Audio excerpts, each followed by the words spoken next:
तो in today's class we will be studying muscular tissue. Muscular tissue क्या होता है भाई? मस्कुलर टिश्यू सबसे पहली बात एनिमल टिश्यू का थर्ड टाइप होता है। एनिमल टिश्यू के दो टाइप्स हमने पढ़ लिए हैं,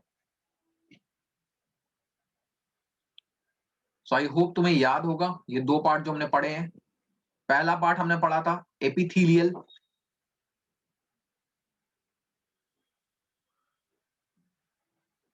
टिश्यू। दूसरा जो हमने पढ़ लिया है ये हमने कनेक्टिव टिश्यू पढ़ लिया है। रिवीजन साथ साथ करना, एग्जाम के टाइम में तुम लोग पढ़ते हो इसलिए याद अच्छे से रहता नहीं है, ठीक है? तो साथ साथ रिवीजन करते रहना। आज हम तीसरा टाइप पढ़ने जा रहे हैं जो है मस्कुलर टिश्यू। और मस्कुलर टिश्यू के बाद जो चौथा टाइप का एनिमल टिश्यू हम पढ़ेंगे वो होगा नर्वस टिश्यू।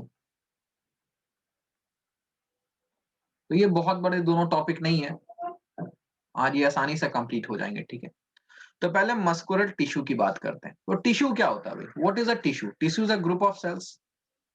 अब अगर इसे एक अलग कैटेगरी में रखा गया है, मस्कुलर टिश्यू एक पूरा अलग कैटेगरी है टिश्यूज का, तो कहने का मतलब है कि इसके अंदर जो सेल्स हैं वो बाकी सभी टिश्यू के सेल से डिफरेंट होंगे, तभी तो उसको एक अलग कैटेगरी में डाला गया है, ठीक है? ये सभी के सभी क्या है? They are the group of cells, ठीक है? तो मस्कुलर टिश्यू के जो सेल्स होते हैं वो एलोंगेटेड होते हैं। एलोंगेटेड का मतलब लंबे होते हैं, ठीक है? एलोंगेटेड का मतलब लंबे होते हैं, लॉन्ग शेप के होते हैं। पर इनका शेप थोड़ा डिफरेंट होता है, थोड़ा यूनिक शेप के होते हैं। ये ऐसे होते हैं, मतलब एंड्स पे ये पॉइंटेड होते हैं और बीच में ये थिक होते हैं, ठीक है? तो जो मस्कुलर टिश्यू के सेल्स होते हैं उसे हम एक अलग नाम से भी बुलाते हैं, हम उसे मसल फाइबर भी बोलते हैं। ध्यान देना, मस्कुलर टिश्यू के जो सेल्स होते हैं ना उसे हम मसल फाइबर के नाम से भी जानते हैं। सो मसल फाइबर्स किस तरह का होता है, ठीक है? ये इस तरह का होता है, एंड्स पे ये पॉइंटेड होते हैं, पतले होते हैं, और सेंटर में जो इनका होता है स्ट्रक्चर वो क्या होता है? ये थिक होते हैं, ठीक है? इस चीज को हम स्पिंडल शेप बोलते हैं, SPINDLE, स्पिंडल शेप्ड। स्पिंडल क्या होता है भाई? अगर सपोज तुम्हारे पास एक स्टिक है और तुम उस पे क्या करोगे, एक थ्रेड को तुम उस पे वाउंड करते जाओगे, ठीक है? लपेटते जाओगे। तुम्हारे पास एक थ्रेड है, तुम उसको स्टिक पे वाउंड कर रहे हो, तो क्या होगा कि सेंटर में इस थ्रेड का थिकनेस ज्यादा रहेगा और साइड साइड में इस थ्रेड का थिकनेस कम होगा। तो इसी को हम बोलते हैं स्पिंडल, ठीक है? तो जो मस्कुलर फाइबर्स होते हैं, मसल फाइबर्स जो होते हैं उनका शेप ऐसा ही होता है। They are thin at the ends and thick in the centre, ठीक है? अब ये मसल जो होते हैं, ठीक है, जो हमारे मसल्स का मूवमेंट होता है, मसल्स का मूवमेंट कैसे होता है? कभी सोचा है तुमने? मसल्स का मूवमेंट एक ही तरीके से होता है। मसल्स के अंदर ये जो सेल्स होते हैं ना, ये कॉन्ट्रैक्ट और एक्सपैंड करते हैं, और इसी बेसिस पे हमारे बॉडी में सभी मसल्स मूव करते हैं। एक ही लॉजिक है। तो कॉन्ट्रैक्ट करेंगे तो ये दोनों क्लोज आएंगे एंड्स, तो ये कुछ ऐसा सा हो जाएगा।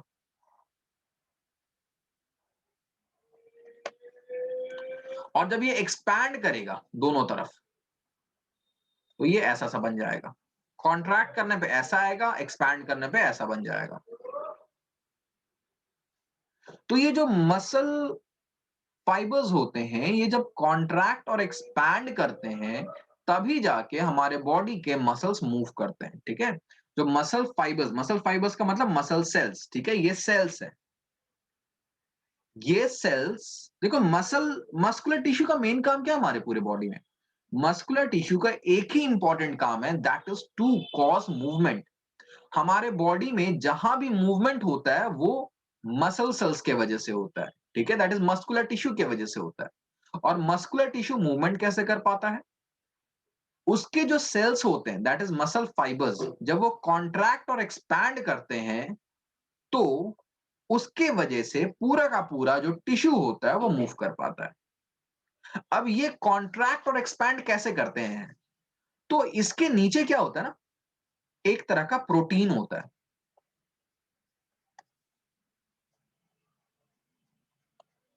ये जो है रेड कलर से,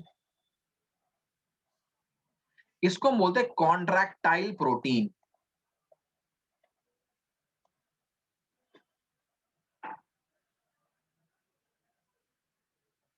ठीक है, कॉन्ट्रैक्टाइल प्रोटीन।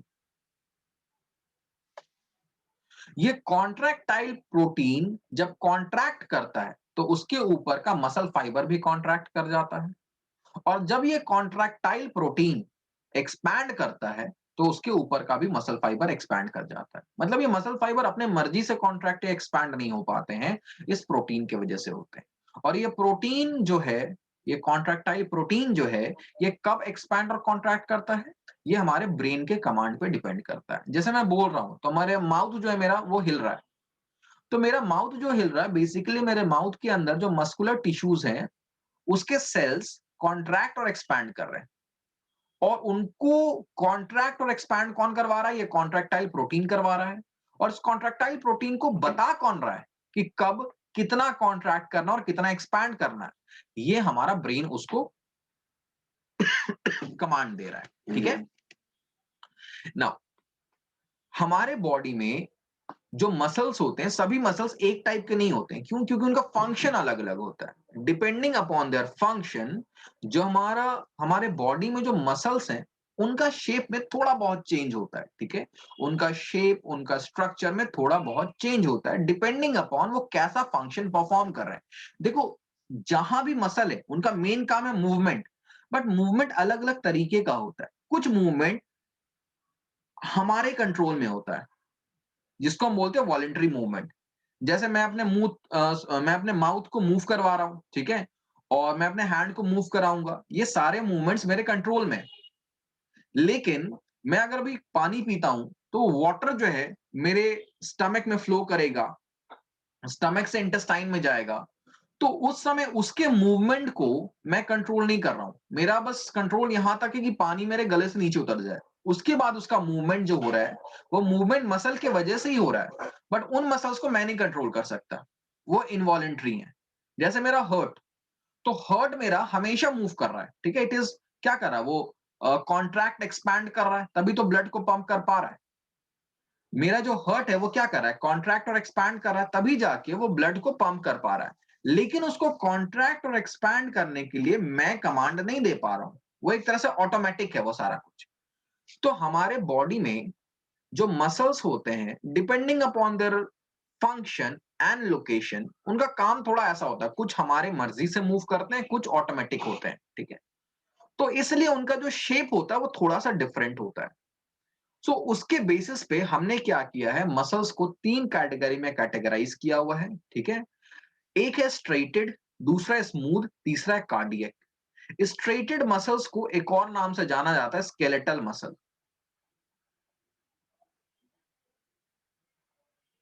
ठीक है, दूसरा है स्मूथ और तीसरा है कार्डियक। अच्छा, एक चीज तो तुम डिड्यूस कर सकते हो ना, कार्डियक नाम कहीं सुना है पहले? आज तक कहीं देखा है, सुना है कार्डियक? सुना होगा, आई होप सबको पता होगा कार्डियक क्या होता होगा। कार्डियक किस चीज से तुम्हें रिलेट करता है? तुम्हारे दिमाग में क्या इमेज क्रिएट होता है कार्डियक वर्ड सुनते ही? बताओ जरा।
ऑलराइट, तो कार्डियक का मतलब होता है हर्ट, कार्डियक का मतलब इट रिलेट्स टू हर्ट। तो कार्डियक मसल तो पता है भाई, ये ऐसे मसल्स के ग्रुप हैं जो हमारे हार्ट में पाए जाते हैं। बाकी जो पहले और दूसरे टाइप है, ये बॉडी के कौन कौन से पार्ट में पाए जाते हैं, अभी हम आगे पढ़ते हैं। ये तीनों टाइप के जो मसल्स हम पढ़ने वाले हैं, स्केलेटल, स्मूथ और कार्डियक, इनके डायग्राम्स हैं। अभी मैं पढ़ाऊंगा, फिर इन डायग्राम्स को एक्सप्लेन करता जाऊंगा।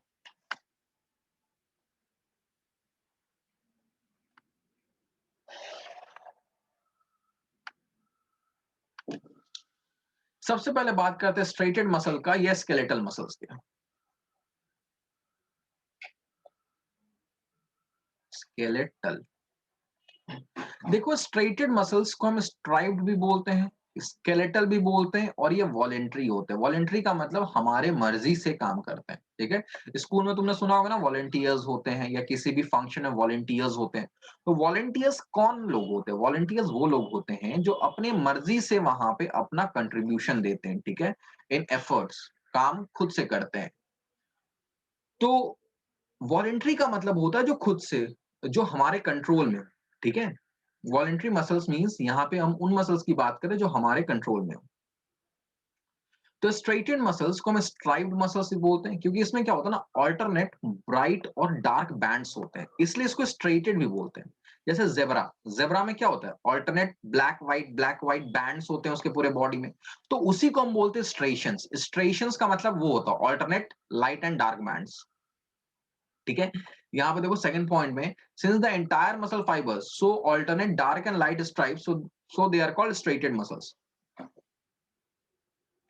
तो जो स्ट्रेटेड मसल्स होते हैं, ठीक है, जैसे मैं डायग्राम तुम्हें दिखाता हूं, ये पहला वाला जो है वो क्या है, स्ट्रेटेड मसल्स है।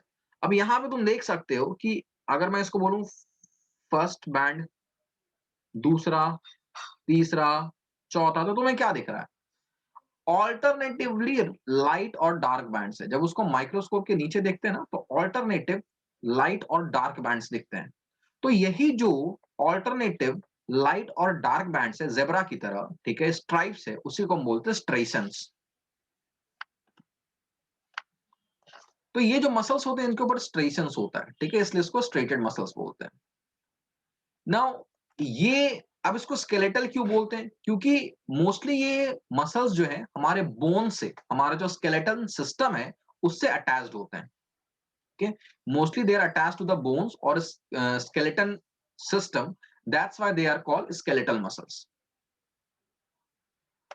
ठीक है ना। तीसरी बात क्या है, since these muscles work according to our will, हमारे मर्जी से काम करते हैं, so that's why they are also called voluntary muscle, इसलिए इसको हम क्या बोलते हैं, voluntary muscles बोलते हैं। क्लियर है ये चीज ना।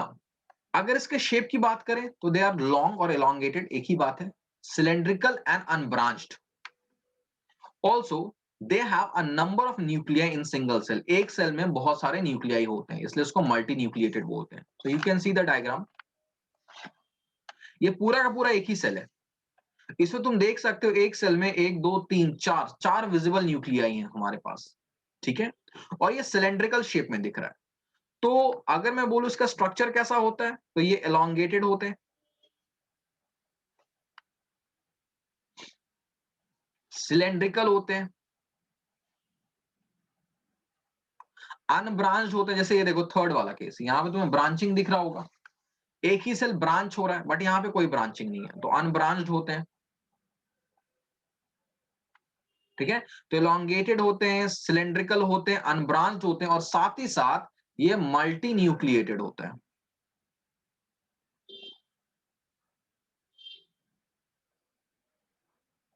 दे आर मल्टी न्यूक्लिएटेड, ठीक है। बात समझ में, एक बार फटाफट रिवाइज करते हैं। इनका स्ट्रक्चर मैंने बता दिया कैसा होता है, एलोंगेटेड, सिलेंड्रिकल, अनब्रांच और मल्टी न्यूक्लिएटेड। और मुझे इसके बारे में कोई पॉइंट बता सकता है? इसमें स्ट्रेशंस होते हैं, स्ट्रेटेड होते हैं। ये स्ट्रेटेड का क्या मतलब हो गया भाई, alternate light and dark bands है यहाँ पे। कोई दूसरा पॉइंट बता सकता है? ये वॉलेंट्री होते हैं, हमारी मर्जी से काम करते हैं। तो अगर मैं तुमसे पूछूं कि मेरे हाथ में कौन सा मसल प्रेजेंट होगा, स्केलेटल, स्मूथ या कार्डियक, तुम क्या बोलोगे?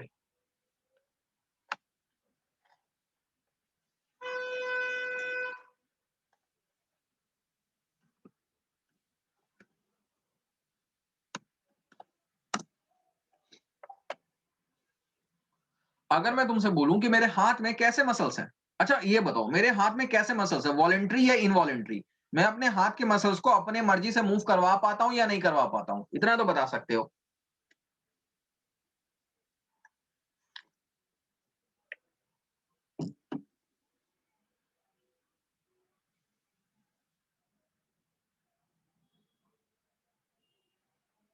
देखो ऑब्वियस सी बात है ना, मैं अपने हाथ के मसल्स को तो खुद अपनी मर्जी से मूव करवा पाऊंगा। तो मेरे हाथ के मसल्स जो हैं वो कैसे होंगे? वॉलेंट्री होंगे। तो मेरे हाथ में कौन सा मसल होगा? स्केलेटल मसल होगा, क्योंकि मैं अपनी मर्जी से तो मूव करवा पा रहा हूं भाई। मैं जब चाहूं हाथ ऊपर करूंगा, जब चाहूं हाथ नीचे करूंगा एंड सो ऑन। तो पहला क्या है, ये स्ट्रेटेड होते हैं, इसमें alternate light and dark bands होते हैं, ये वॉलेंट्री होते हैं, और तीसरी बात मैं यहां पे अगर डालूं तो ये स्केलेटल होते हैं। स्केलेटल का मतलब हमारे बॉडी का जो स्केलेटन सिस्टम है, बोन्स है, उसके ऊपर ये मसल्स अटैच्ड है। क्या ये प्रॉपर्टी तुम्हें याद रहेगी? फटाफट पढ़ लो। इनका सेल, अगर मैं सेल के शेप की बात करूं तो शेल का शेप इलोंगेटेड होता है, सिलेंड्रिकल होता है, ये अनब्रांच्ड होते हैं और मल्टीन्यूक्लिएटेड होते हैं। अगर मैं इनकी प्रॉपर्टी की बात करूं तो ये जो पूरा मसल है, ठीक है, मैं मसल एज अ होल की बात कर रहा हूं। तो ये मसल, ये टिश्यू एज अ होल की मैं बात कर रहा हूं, ठीक है। ये टिश्यू कैसे होते हैं? स्ट्रेटेड होते हैं, इसमें alternate light and dark bands पाया जाता है। वॉलेंट्री होते हैं, हमारी मर्जी से मूव करते हैं। और स्केलेटल होते हैं, हमारे बोन्स के ऊपर अटैच्ड होते हैं। क्या ये सभी पॉइंट सभी बच्चों को क्लियर है? एक बार फटाफट यहां पे देख लो। क्या ये सारे पॉइंट सभी बच्चों को क्लियर है? फटाफट देखो यहाँ पे भाई।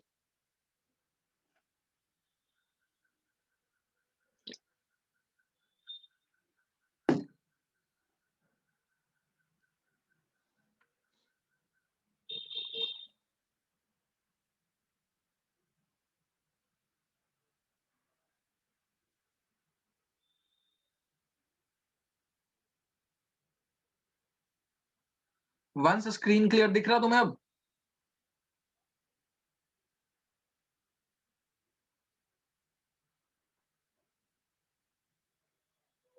चलो भाई फटाफट सभी बच्चों ने मुझे बताना है, ये पॉइंट्स क्लियर है? कोई भी ऐसा पॉइंट है जो तुम्हें नहीं समझ में आया? मैं 2 मिनट दे रहा हूं, इस सिर्फ पॉइंट्स को पढ़ना है। क्या पॉइंट्स को पढ़ के तुम्हारे दिमाग में इमेज बन रहा है इन पॉइंट्स का क्या मतलब होता है? फटाफट देखो।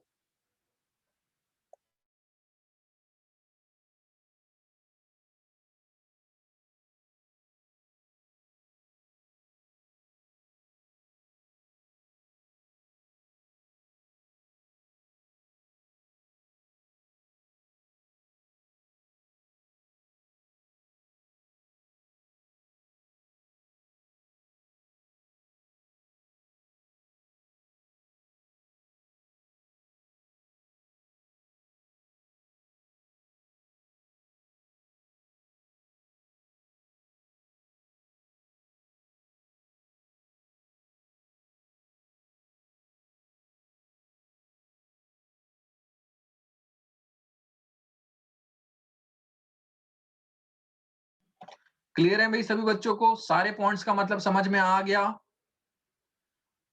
अब हम इसके लोकेशन पे चलते हैं। भाई लोकेशन भी दिमाग में याद रख सकते हो तुम। हमारे बॉडी का जो भी हिस्सा हम अपनी मर्जी से मूव कर सकते हैं, ऐसे याद रखो। तुम अपने बॉडी को देखो और जो भी पार्ट तुम अपनी मर्जी से मूव कर सकता हो वहां पे स्केलेटल मसल पाए जाएंगे। तो मैं बोलूं कहां पे पाए जाएंगे? ये लिम्स में पाए जाएंगे। लिम्स का क्या मतलब होता है भाई? Hands and feet, hands and legs दोनों लिम्स में आते हैं। हमारे 4 लिम्स होते हैं, 2 हाथ 2 पैर। तो लिम्स में कैसे मसल्स होंगे? स्केलेटल मसल, हम अपनी मर्जी से मूव कर पा रहे हैं, ठीक है। इसके अलावा हमारे बॉडी में जिस भी पार्ट को हम अपने मर्जी से मूव करवा सकते हैं वहां पे होते स्केलेटल मसल। याद रख लेना इसको, ठीक है। एग्जाम में कैसे आएगा क्वेश्चन कि भाई आइडेंटिफाई, जैसे मान लो तुम्हें 3-4 पॉइंट दिया हुआ है और 3-4 टाइप के टिश्यूज दिए हुए हैं और पूछा जाएगा आइडेंटिफाई करो कि ये टिश्यू कहां पाया जाता था, तो तुम्हारे दिमाग में स्ट्राइक करना चाहिए, ठीक है। अच्छा, मैं यहाँ पे एक मैं प्रीवियस क्वेश्चन पूछ रहा हूँ प्लांट टिश्यू से, मैं देखता हूँ कितने बच्चों को ये याद है। प्लांट के बॉडी में ऐसा कौन सा टिश्यू है जो फूड को ट्रांसपोर्ट करता हूं? 3 क्वेश्चन पूछूंगा। पहला क्वेश्चन प्लांट से है, प्लांट के बॉडी में ऐसा कौन सा टिश्यू है जो फूड को ट्रांसपोर्ट करता पूरे प्लांट्स में? फटाफट जवाब दो भाई।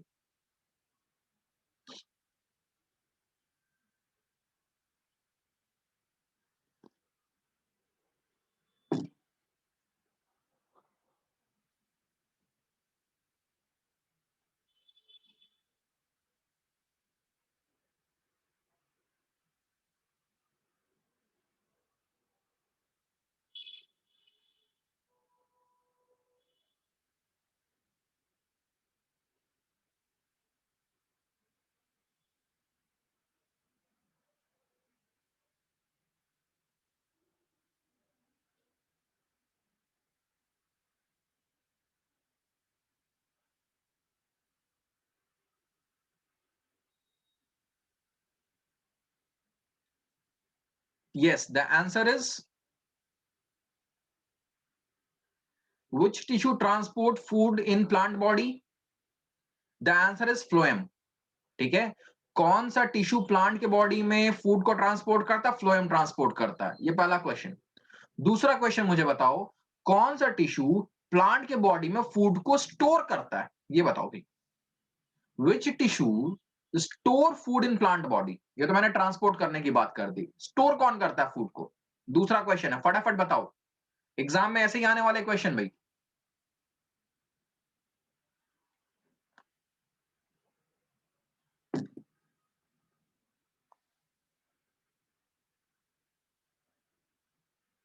फटाफट जल्दी जल्दी जवाब दो। प्लांट के बॉडी में ऐसा कौन सा टिश्यू है जो फूड को स्टोर करता है? यस, इसका आंसर क्या है? पैरेनकाइमा। पैरेनकाइमा टिश्यू जो है उसके सेल्स फूड को स्टोर करते हैं। तीसरा क्वेश्चन पूछ रहा हूं, ध्यान से जवाब देना। प्लांट के बॉडी में ऐसा कौन सा टिश्यू है जो प्लांट के विड्थ को बढ़ाता है? Which tissue in the plant body increases the diameter of the plant? तीसरा क्वेश्चन है, फटाफट बताओ।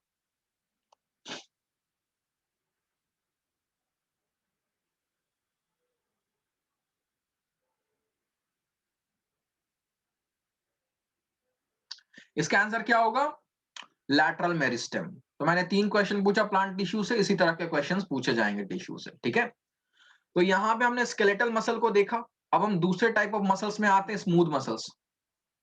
स्मूथ मसल्स की प्रॉपर्टी देखते हैं।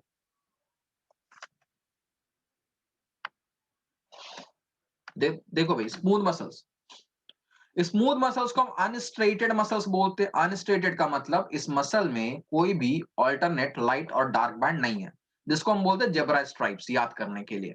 तो स्मूथ मसल्स में जेब्रा स्ट्राइप नहीं होते हैं। डायग्राम देखो, स्केलेटल मसल में ये जो मैंने 1 2 3 4 मार्क किया, ये क्या है? देखो, ये रिंग्स की तरह तुम्हें दिख रहे हैं, ठीक है? तो ये alternate light and dark bands थे, जिसको हम बोलते थे स्ट्रेशंस, जेब्रा स्ट्राइप्स। लेकिन स्मूथ मसल्स में ऐसे कोई जेब्रा स्ट्राइप्स नहीं है। तो यहां पे इसका पहला पॉइंट क्या ध्यान में रखना है? नो स्ट्रेशंस, किसी भी तरह के स्ट्रेशंस इसमें प्रेजेंट नहीं होते हैं। दूसरी बात देखो भाई, स्मूथ मसल्स की, दे आर इनवॉलेंट्री, हमारे मर्जी से काम नहीं करते हैं। फॉर एग्जाम्पल, जब तुम पानी पीते हो या खाना खाते हो, तो फूड तुम्हारे माउथ में जब तक रहता है तो तुम्हारे कंट्रोल में रहता है, ठीक है? लेकिन जब तुम उसको स्वेलो कर जाते हो, जब तुम उसको स्वेलो कर जाते हो, तो क्या होता है कि फूड जो है तुम्हारा फूड पाइप में पुश होता है। तुम्हारा फूड पाइप जो है ना, उस फूड को पुश करता है ऐसे धीरे धीरे स्टमक तक। फिर स्टमक के बाद वो पुश होके जाता है इंटेस्टाइन में, एंड सो ऑन।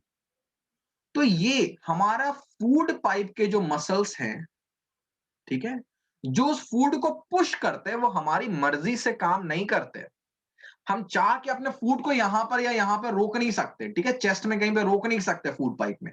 हमने खा लिया, हमारा काम खत्म। अब हमारी बॉडी का जो ऑटोमेटिक सिस्टम है, या हम बोल सकते हैं जो ऑटो पायलट है हमारी बॉडी का, वो उसको कंट्रोल कर रहा होगा, ठीक है?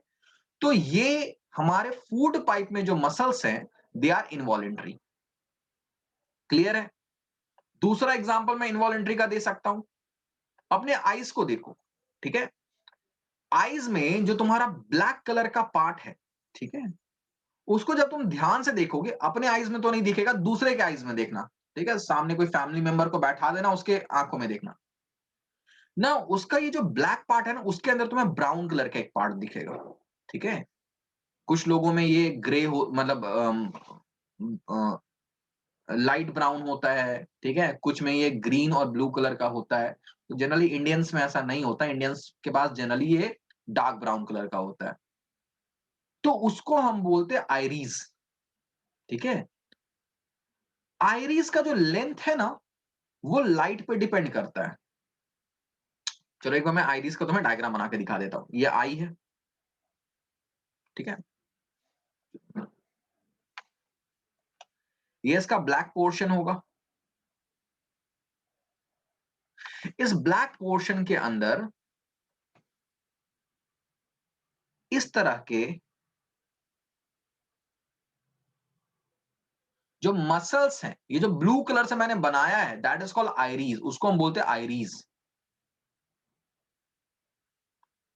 ठीक है, इसके बीच में तुम्हें ये ब्लैक कलर का स्पॉट दिखेगा यहां पे, ये जो पार्ट होगा ना ये प्योर ब्लैक होगा। चाहे किसी भी इंसान का आई का कलर कुछ भी रहे, दिस इज डार्क ब्लैक। तो ये जो डार्क ब्लैक कलर का स्पॉट होता है उसको हम बोलते हैं pupil. Pupil is basically a hole, ये होल है जिससे लाइट अंदर एंटर कर जाता है हमारे बॉडी में। और ये जो आइरीज है ना, तुम ऐसा याद रख सकते हो, आइरीज इज लाइक कर्टेन, ये कर्टेन की तरह है। Pupil is a hole, hole या विंडो बोल देते हैं इसको, और आइरीज जो है वो कर्टेन की तरह है।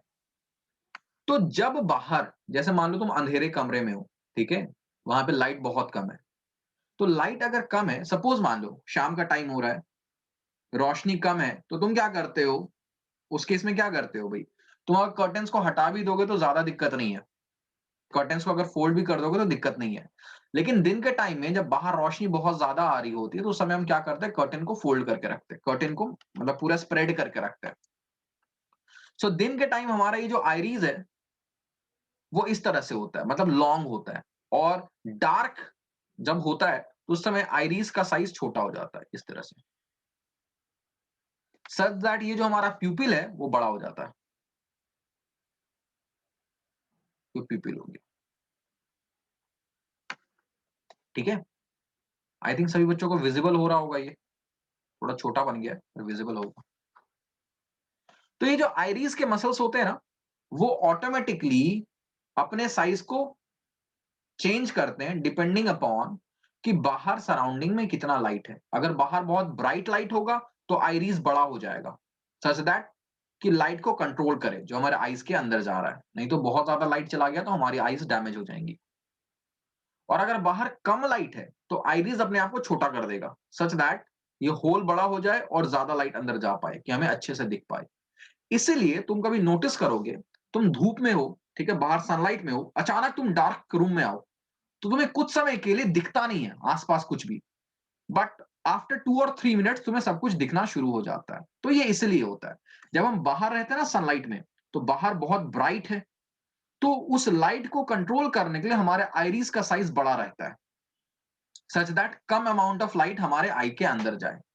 अब अचानक से जब हम कमरे के अंदर आते हैं तो कमरे के अंदर लाइट कम है, तो आइरिस क्योंकि ऑलरेडी बड़ा हो चुका है, तो बहुत कम अमाउंट ऑफ लाइट हमारे आईज के अंदर जा रहा होता है, इसलिए हमें कुछ भी दिख नहीं रहा होता।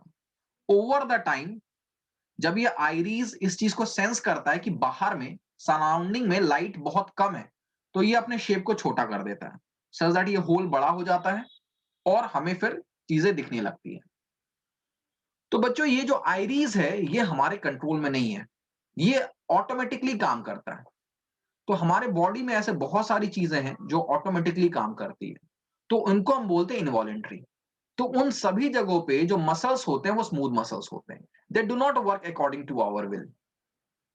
नाउ स्मूथ मसल्स के अगर स्ट्रक्चर की बात करें तो दे अकर एज बंडल्स और शीट और स्पाइंडल शेप्ड सेल्स। स्पाइंडल क्या होता है ये मैंने बता रखा है, इस तरह के होते हैं, ठीक है, एंड्स पे ये पतले होते हैं, बीच में ये थिक होता है, इसको spindle shape. Now there is a single nucleus in the centre of the cytoplasm. अब एक बार डायग्राम में देखो भाई,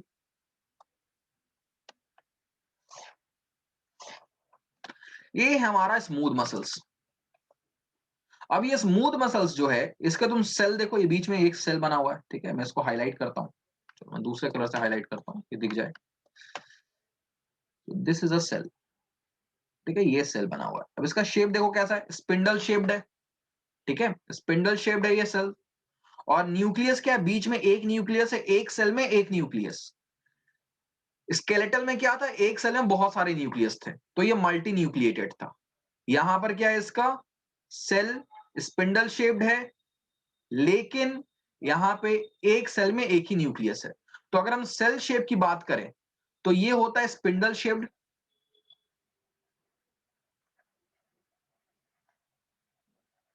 और ये यूनी न्यूक्लिएटेड होता है, एक सेल में एक ही न्यूक्लियस होता है। क्लियर है यहां तक? अब यहां तक तो क्लियर हो गया होगा ना? अब देखो यहां पे, अगर हम मसल्स की बात करें तो यहां पे नो स्ट्रेशंस नहीं होते हैं, alternative light and dark band नहीं होते हैं, इनवॉलेंटरी होता है, हमारी मर्जी से काम नहीं करता है, ठीक है, हमारी मर्जी से काम नहीं करता है। तो ये हो गया स्मूथ मसल्स के बारे में। स्मूथ मसल्स कहां पाए जाते हैं हमने डिस्कस कर लिया, हमारे बॉडी के वो सभी पार्ट जो हमारे कंट्रोल में नहीं है एक्सेप्ट हर्ट। हर्ट भी हमारे कंट्रोल में नहीं है, बट हर्ट के मसल्स थोड़े दूसरे होते हैं, थोड़ा वो अलग होते हैं इनसे, तो उनको हमने एक सेपरेट कैटेगरी में डाल दिया है, दैट इज कार्डियक मसल्स। तो चलो भाई तीसरा कैटेगरी की बात करते हैं, कार्डियक मसल्स। कार्डियक इनवॉलेंटरी होते हैं, no doubt. Now they show rhythmic contraction and relaxation throughout the life. बच्चा जब पैदा होता है टिल जब वो बच्चा बूढ़ा होके मर जाता है, ठीक है, टिल दैट टाइम जो उसका हार्ट है वो बीट करता रहता है, ठीक है। बीट करने का क्या मतलब है, वो रेगुलरली कॉन्ट्रैक्ट और एक्सपैंड करता है सच दैट वो ब्लड को हमारे पूरे बॉडी में पंप कर सके। तो द हर्ट मसल्स, पहली बात, दे आर इनवॉलेंटरी, हमारे कंट्रोल में नहीं है, and they show rhythmic contraction and relaxation throughout the life. पूरे लाइफ ये रिदमिक कॉन्ट्रैक्शन और रिलैक्सेशन शो करते हैं। ना इनका शेप कैसा होता है, सिलेंड्रिकल। स्केलेटल का भी सिलेंड्रिकल था पहले टाइप ऑफ मसल्स का। They are branched and they are uninucleate. Cylindrical होते हैं, ब्रांच्ड होते हैं, यूनिन्यूक्लिएट होते हैं, and they have stripes of light and dark bands, मतलब कि ये स्ट्रेटेड होते हैं, ठीक है भाई। देखो फटाफट शेप।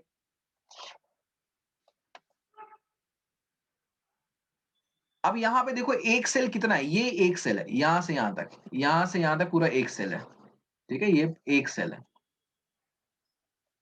तो इसमें देखो न्यूक्लियस है, ठीक है, ये ब्रांचिंग है, लग रहा है कि पूरा जो टिश्यू है वो ब्रांच्ड है, ठीक है, और ये इनवॉलेंटरी होते हैं। लेकिन इसमें क्या होता है, स्ट्रेशंस होता है।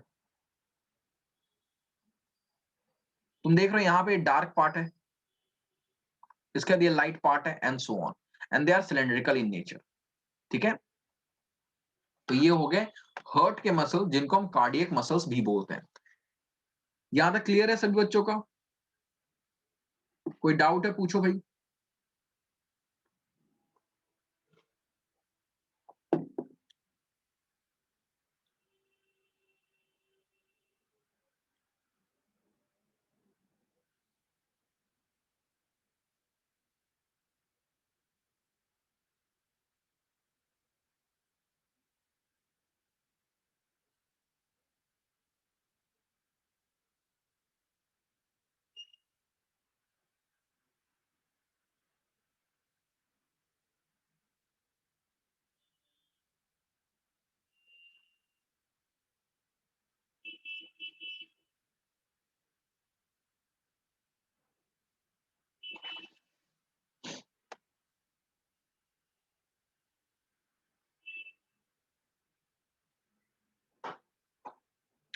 क्लियर है सभी का ये? तो ये हमारे तीन टाइप के मसल्स थे, ठीक है। यहाँ पे मैंने एक कंपैरिजन के लिए टेबल बनाया है, एक बार इसको रीड कर लो इस पूरे टेबल को, और उसके बाद फिर मैं इसको एक्सप्लेन कर दूंगा। Just read it, after that I will explain the whole table.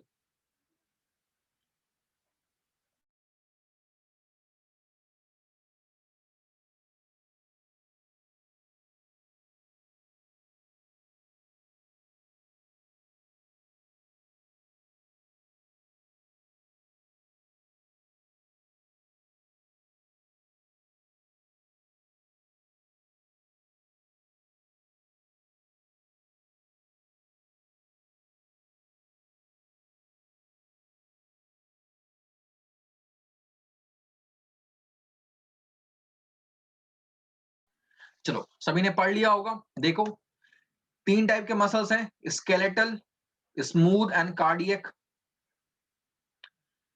Skeletal muscles striated होते हैं, मतलब alternate light and dark bands होता है। स्मूथ मसल्स नहीं होते हैं, कार्डियक मसल्स होते हैं। स्ट्रेटेड होते हैं, स्मूथ नहीं होता है, कार्डियक होता है, ठीक है, ये चीज क्लियर है। दूसरा, स्केलेटल का शेप कैसा होता है? सिलेंड्रिकल।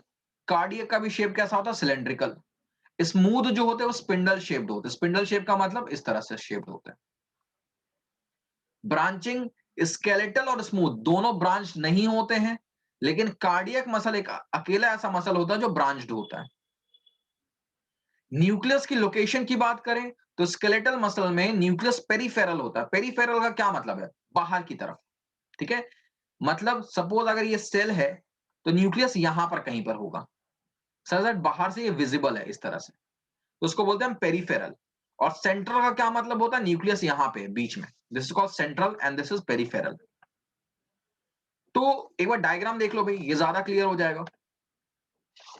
देखो स्केलेटल मसल में न्यूक्लियस बाहर की तरफ है, ये पूरा का पूरा मसल कैसे है? लाइक अ सिलेंडर, और न्यूक्लियस बाहर की तरफ है। तो यहां पे न्यूक्लियस कैसा है? पेरिफेरल, बाहर की तरफ है। अगर हम स्मूथ मसल्स की बात करें या कार्डियक मसल की बात करें तो दोनों में तुम देख रहे हो न्यूक्लियस क्या है? सेल के बीचों बीच। तो यहां पे न्यूक्लियस कैसा है? सेंट्रल। सेंट्रल का मतलब बीच में, पेरिफेरल का मतलब होता है बाउंड्री पे। ठीक है, पेरीफेरी वर्ड का मतलब होता है नियर द बाउंड्री। अच्छा, रेस्पॉन्स, स्केलेटल मसल्स वॉलेंट्री होते हैं, हमारी मर्जी से काम करते हैं, लेकिन स्मूथ और कार्डियक दोनों हमारी मर्जी के बगैर काम करते हैं, ये ऑटो पायलट पे होते हैं। अब कार्डियक मसल का हमेशा याद रखना, ये सिर्फ और सिर्फ हार्ट में ही पाया जाता है और कहीं भी नहीं पाया जाता है। ठीक है, तो ये था भाई हमारा मसल टिश्यूज। आई होप सभी बच्चों को मसल टिश्यूज क्लियर हो चुका है। अब हम जो fourth category of animal tissue की बात कर रहे हैं, तीन कैटेगरी हमने पढ़ लिया। पहला एपिथेलियल पढ़ा, दूसरा कनेक्टिव, ये दोनों हमने पिछले क्लास में पढ़ लिया था। आज हमने पढ़ लिया मस्कुलर टिश्यू, अब हम पढ़ने जा रहे हैं नर्वस टिश्यू। ठीक है, तो नर्वस टिश्यू के अंदर जो सेल्स होते हैं वो कुछ इस तरह से दिखते हैं। बड़ा ही अजीब इनका स्ट्रक्चर है, बट आई एम श्योर कि छोटे क्लासेस में तुमने ये स्ट्रक्चर देख रखा है। ठीक है, तो क्या कोई मुझे बता सकता है कि नर्वस टिश्यू के सेल्स का काम क्या होता है? मैं 1 मिनट दे रहा हूं, सोच के बताओ अगर थोड़ा बहुत भी आता है तो।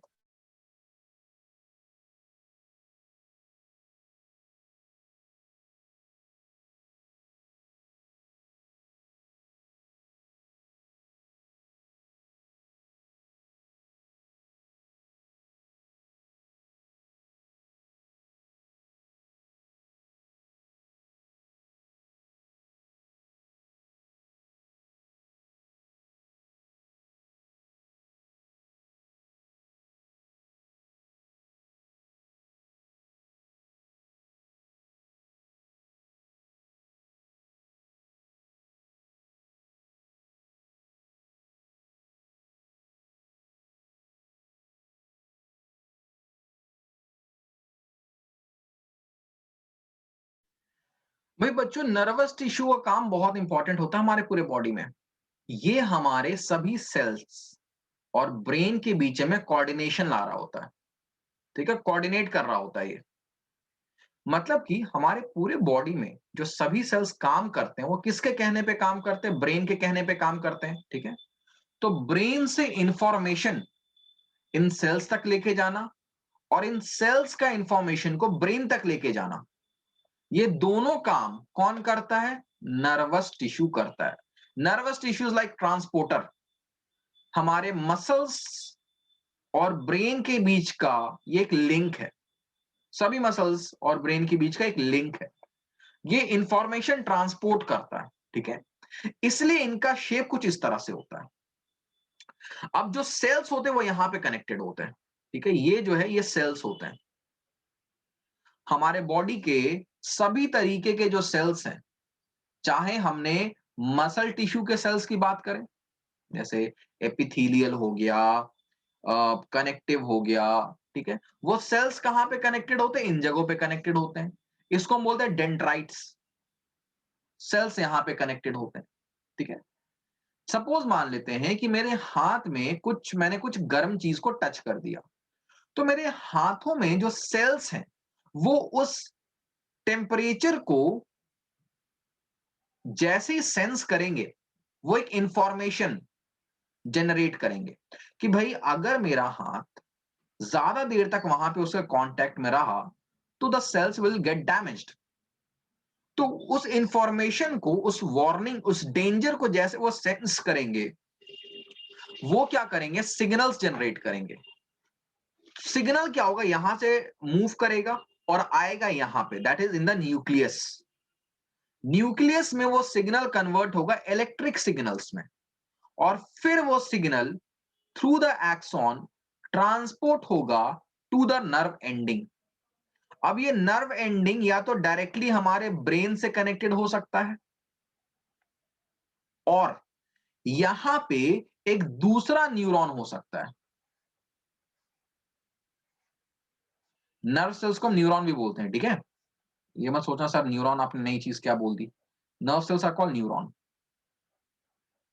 तो ये दूसरा न्यूरॉन हो सकता है, और ये इंफॉर्मेशन, ठीक है, या तो डायरेक्टली ब्रेन तक जा सकता है, या तो ये इंफॉर्मेशन इस नर्व एंडिंग से दूसरे न्यूरॉन के डेंड्राइट में जाएगा, ये इसका न्यूक्लियस है, और फिर ये इंफॉर्मेशन फर्दर मूव करेगा इस दूसरे न्यूरॉन में, जब तक कि ये इंफॉर्मेशन हमारे ब्रेन तक नहीं पहुंच जाए, ठीक है। तो ये जो नर्व सेल्स होते हैं, उनका जो लेंथ होता है वो काफी लंबा होता है। They can be up to 1 metre, they can be up to 1 metre long. और इनका मेन फंक्शन क्या होता है, सेल्स जो इंफॉर्मेशन सेंस करते हैं, उस इंफॉर्मेशन को ब्रेन तक पहुंचाना।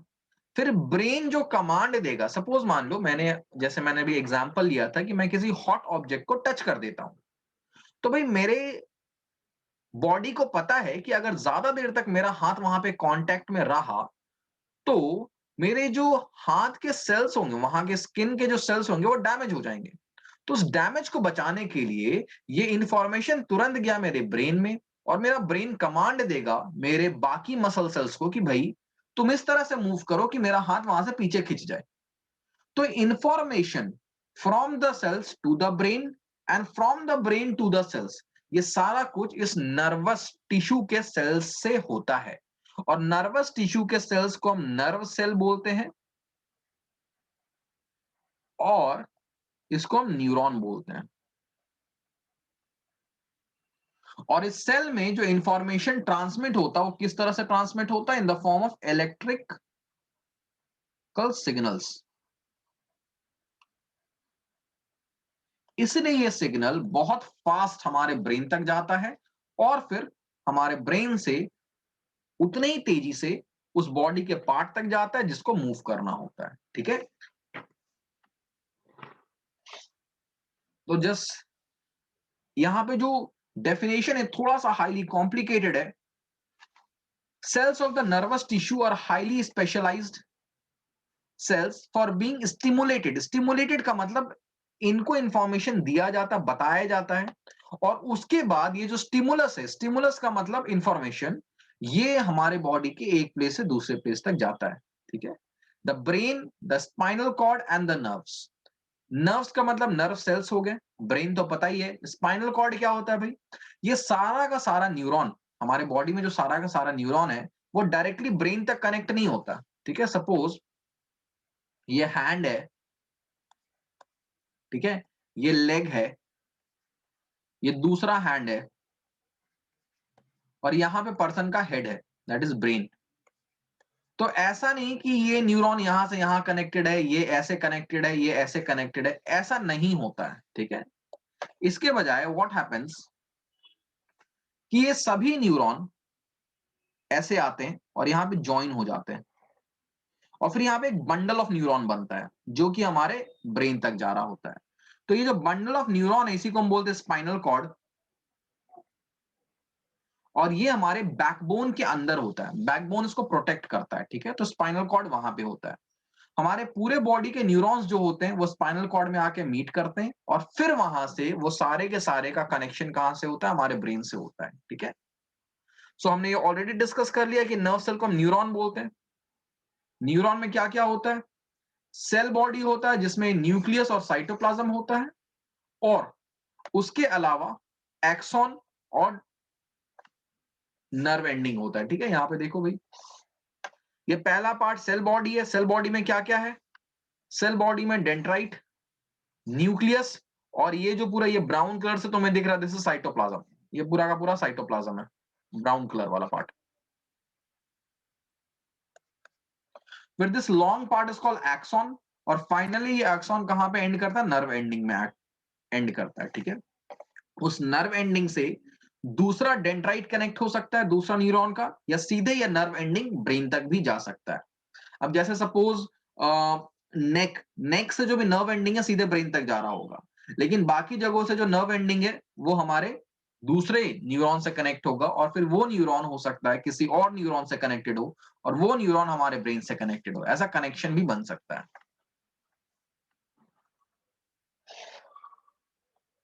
तो भाई इसका फंक्शन क्या है? To conduct and receive impulses. Impulses क्या होता है? जो इलेक्ट्रिकल सिग्नल्स की मैं बात कर रहा हूं ये इंपल्सेस है।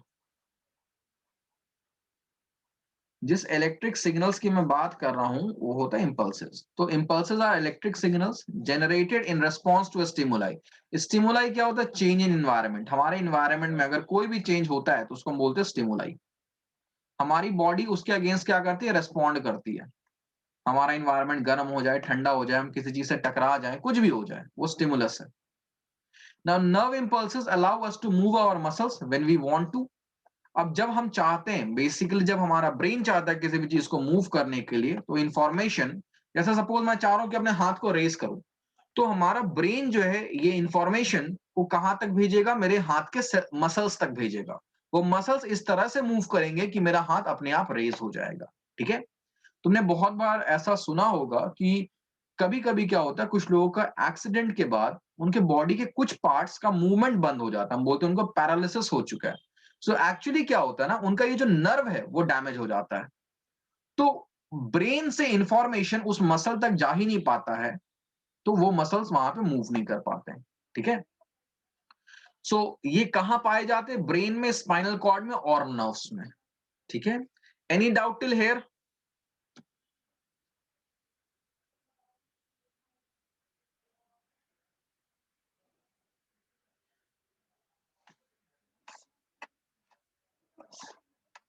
तो भाई डाउट नहीं है तो एक बार दोबारा बता दे रहा हूं, टेस्ट है। टेस्ट कब है? This Friday.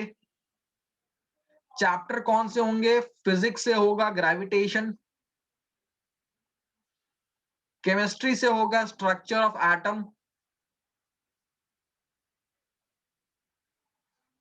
और बायोलॉजी से होगा टिश्यूज, जो हमने भी पढ़ा है, ठीक है। एनसीईआरटी के बुक को लाइन बाय लाइन पढ़ना है। बीच से मैं क्वेश्चन बना के दे सकता हूं, ठीक है। टेस्ट 30 to 40 मार्क्स के बीच का होगा। टाइम 1 घंटा होगा, और वो 1 घंटा कब से कब होगा? 6 to 7, ठीक है, इवनिंग। क्लियर है? ये तीनों चैप्टर्स मैंने अभी रिसेंटली रिवाइज करवाया है, इसलिए ये तीनों चैप्टर से मिला के मैं टेस्ट ले रहा हूं। क्लियर हो गया सभी का? ठीक है। सो आज की क्लास में इतना ही। कोई डाउट है तो तुम मुझे व्हाट्सएप पे पूछ सकते हो। Now you can leave the session.